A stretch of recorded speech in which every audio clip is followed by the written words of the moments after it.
Welcome to another tutorial here at bradkphoto.com. In the last tutorial, we went over how to really quickly just edit a photo taken at a concert. This time around, what we're going to do is it's going to be a little bit more in depth. We're going to do a panorama image. Now for that, I can't use Lightroom right away. I will go into Lightroom, but to start, I need to start out in Photoshop. In this case, I'm using Photoshop Elements. The Photoshop version I have for CS is an older one that doesn't really merge panoramas. It also doesn't open RAW files. However, if you have CS 3 through 6, or if you have Photoshop CC, the online version, you are able to merge RAW files right there in that. And the setup is basically the exact same as Photoshop Elements. So to begin, open up Photoshop Elements. As you can see, I already have that open. And what you want to do is you want to go to File, New, and Panorama. And what that's going to do is it's going to pull open another window. And on the left-hand side of this window, we have a bunch of different options. We have Auto, Perspective, all the way down to Interactive. For this particular one, I am going to use Interactive. It's the one I use almost all the time. And the reason for that is it doesn't give the perspective distortion that Auto does, and it allows me to really control that manually. So for this shot that we're going to do, I know already, because I've already merged it once, that I need the interactive layout. The auto just doesn't really work. Next thing I want to do is I want to come up here to Browse. I'm going to click it, and it's going to pull up yet another window. And what I need to do is I need to locate the files that I want to work with. So I need to go to where those are. And in this case, we're going to be working with Milky Way photos that I shot over the summer. And to make it easy for this tutorial, I highlighted them in red. You may want to do that just to save yourself some time also before you go into Photoshop. Either write down the file names or highlight them in a color on your computer so that way you can just easily find them. You want to just simply click Shift and get them all and just hit Open. And they'll load right into this little box. And then all you got to do is simply hit OK, and then Photoshop will do all the rest. Now this might take a few minutes because with nighttime images, Photoshop has to think a little bit harder of where each specific star goes and how to align the Milky Way properly. So what I'm going to do is I'm going to go ahead and pause this and fast forward through it for you so you don't have to sit here for the entire 10 minutes or so that it takes to load.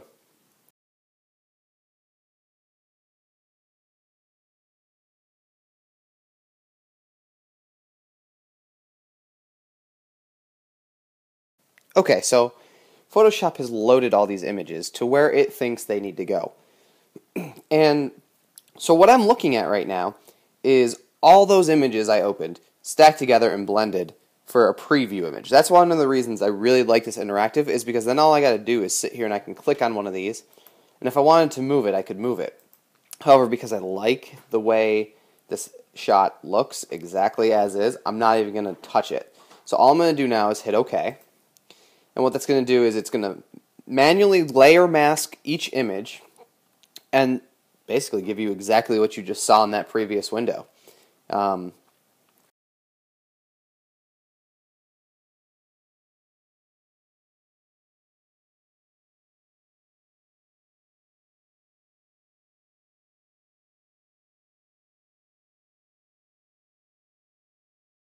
Okay, looks like Photoshop is done. And it'll ask you if you want to clean out the edges. I always say no. I do it myself, mostly because my computer just won't do it. I'm on a laptop. It just doesn't have enough RAM space to do it. So I'll click no once it's done loading here. There. And so now what you kind of see are these weird lines and shapes. And what this is just really the areas in which from each image Photoshop took to create this panorama. And you can see over here, maybe on the arrow, over here what you can see are the layer masks that Photoshop used to do the merge. So if I were to toggle on and off each image individually, you'll see the exact spots of the image that were used. Some of them it's just a corner, some of them it's a lot more. This was pretty good rendition here from Photoshop. Just off of what we got. I mean, we merged, let's see, how many did we merge here? We merged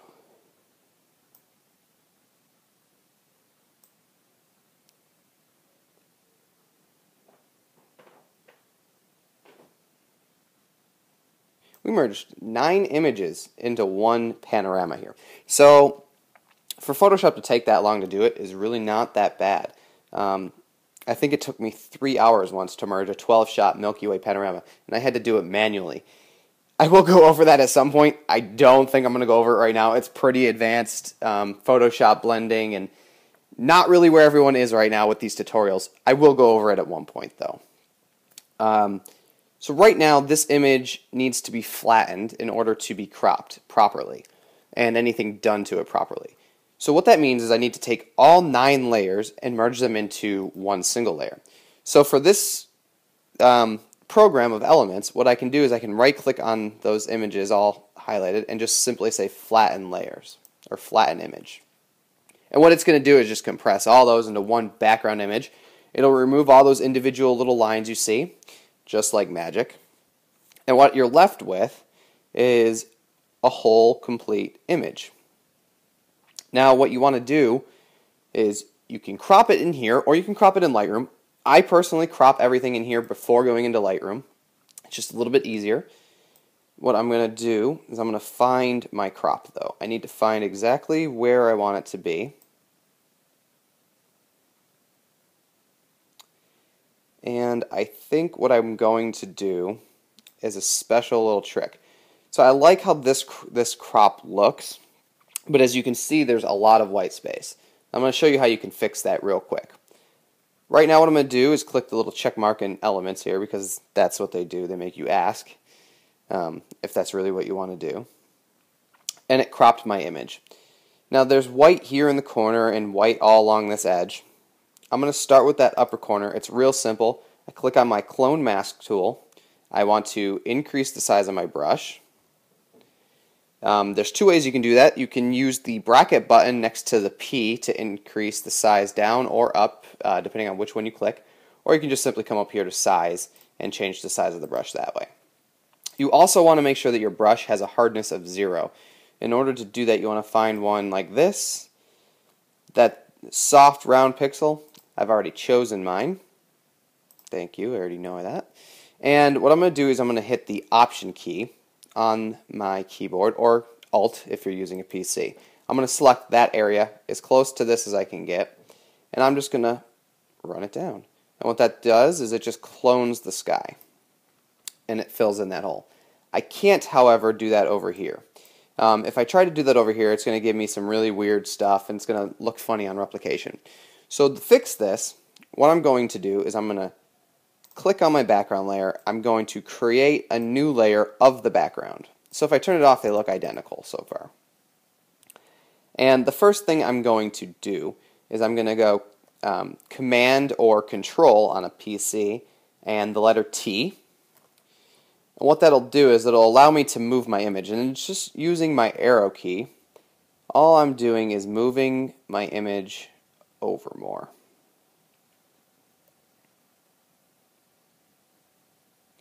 Now, you could leave it that way if you really wanted to.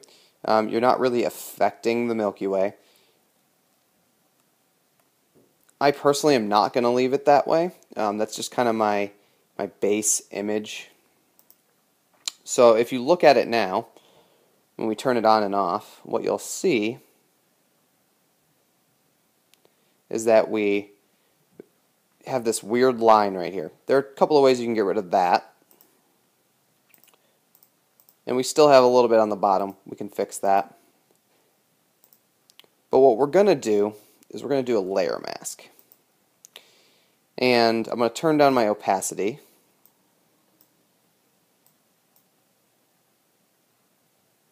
And I'm going to come down here to layer mask, and I'm going to just click on that. We haven't made any selection, so nothing should really show up. And next I need is my brush. It needs to be black or white. Black will reveal what's underneath it. White will reveal what's on top. So what I'm going to do, because the mask is already in white, I'm going to turn the opacity back up for a few minutes here while we get this all figured out. And what I'm going to do is I'm going to bring this layer now below the other layer. I'm going to duplicate it one more time in order to do that. So now this layer is going to be low. So what I can do then on this bottom layer is I can use my layer mask that I created, and I can paint in. Oh, I'm sorry. Let me redo that. That's not working right. I'm going to discard that layer mask. What I want is I want the layer mask on the top image, not the bottom one. So there we go. Now we have it in the right spot. What we'll do is we'll just, and now you can see as I'm painting it, it's going to reveal itself to where I wanted it revealed. And that, right now I only have my opacity down, so I want to make sure the opacity on this is at 100. And we're just going to paint right over it. And the other thing that we want to do is make sure the opacity on our bottom layer is also to 100. So there we go. Now you can see that it merged completely across. And you can fine-tune this. I would recommend kind of coming in and finding how far you can go before you start hitting those white pixels. So that's where I can go to. Come back with the black. It's just kind of a process until you kind of get it just right. You don't want to go too far over the image because it's a little bit of a pain to come back in and get it all squared away. So now, as you can see, I'm a little bit off down here. So what I'm going to do is I'm going to come back down to my image that was on the bottom, Command or Control T, and I'm just going to move it up a little bit, like so, until it's pretty much lined up exactly where I want it lined up. And I think right there looks pretty natural with what the landscape actually looked like with the trees in the background. And I'm going to let that take its transform. And the next thing I want to do is I want to come up to my, and you can play with different things. You can try to darken, which doesn't really come across so well. I don't like that. So what I'm going to do next is I'm going to apply this layer mask to that top layer. So now it's applied. So if I turn this off and on, you'll see that that comes off and on as well. So what we want to do next is we want to come back to our clone tool. And I'm going to just click right along the skies, right close by. And I'm going to turn my opacity on my clone stamp down to about 50. Is a good starting number. If it's too much, you can always decrease it. So here we're going to click it, and I'm just going to run it up in that area. All I'm trying to do is soften that line with the 50%. And the reason I'm using 50 is I can go over this a couple of times like I am without worrying that it's going to leave a line on this side of the image. So just going over it with that 50% opacity. Avoiding that tree line though. I don't want it to go into the trees.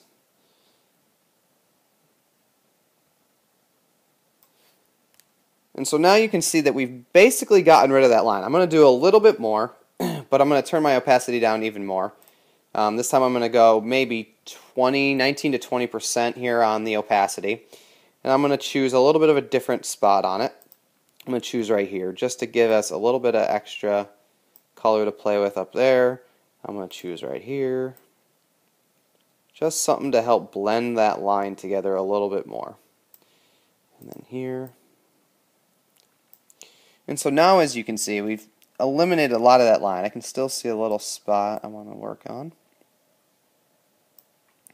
So now that a lot of that line is gone, one of the other things we can do to this image is fix this little white spot down here. Same way, with the clone stamp tool. For this, you can put the opacity up to 100 because this area is pretty much dark and it's going to stay dark. And you can just run it right over that image. There we go. So now that that's done, what you can do is also zoom in and make sure that you don't have any kind of funny lines still hanging out. And we got a little bit of a funny merge right here, so what I'm going to do is I'm going to actually just darken that area. I'm going to come down to where my dodge and burn tool is. I want burn to darken, and I want to make the brush nice and small. And what I'm going to do is just simply burn, and I want to make sure that my exposure is higher, somewhere around the 50s and 60s, so I can easily work it in. I just want to burn that area so that it blends properly with itself. a little bit over here in the corner. Just don't want it to look unnatural. The tree lines actually continued over like that. I didn't make it look really any different than it actually was. We just didn't have enough data on that side of the image. And really that just comes from how the image was shot. And while we're zoomed in, you can actually see that there's still some line work that needs to be taken care of. So I'm going to come back to my clone stamp tool, reselect, and just kind of go over it one more time, just to really try and work out that line as best as I can.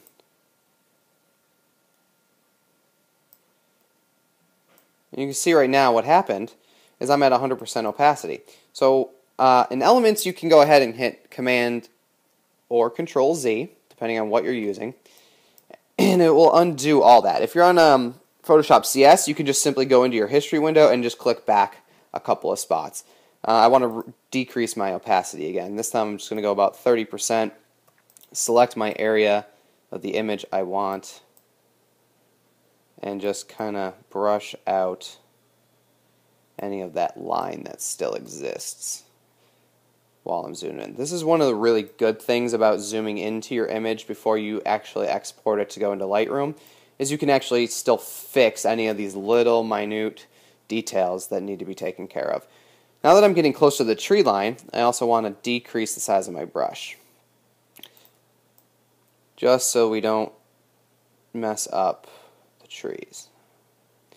So now we've eliminated that line completely. What about these planes? Real simple. You can do it one of two ways in Elements. You can go ahead and use this Band-Aid, which is a spot removal tool, which doesn't work good for what we were just doing, but it would work really good for getting rid of little specks and dust and also plane trails in your image. You just simply drag it along and the computer does it all. It thinks for itself and takes it right out. Can't even notice it there. Again, you got another plane trail here. Do it and it'll go away. Kind of go over your whole image looking for any more plane trails. See if they exist in here.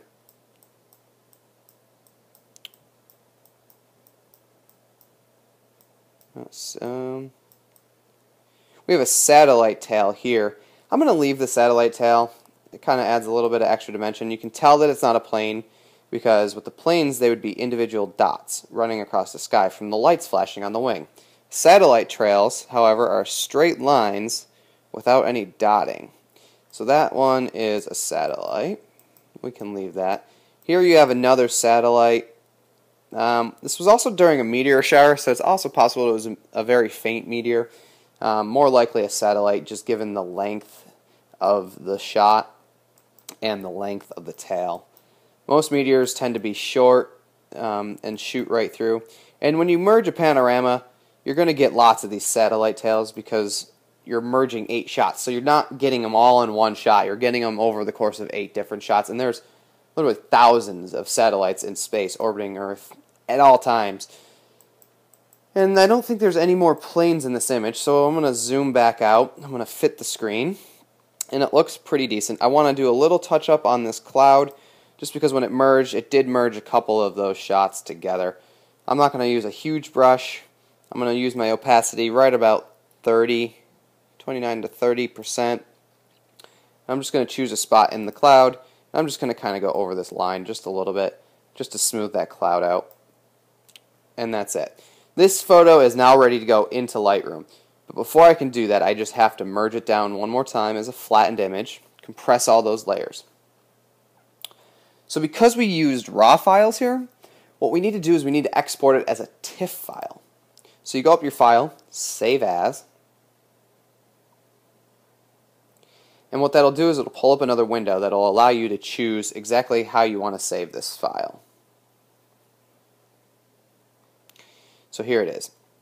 For whatever reason, my Elements has stopped putting the file extension at the end of the names. So if that doesn't show up as a .tiff right there in the box, go ahead and just put .tiff at the end of the name. I'm going to save this as a copy. That's just how I do my TIFF files.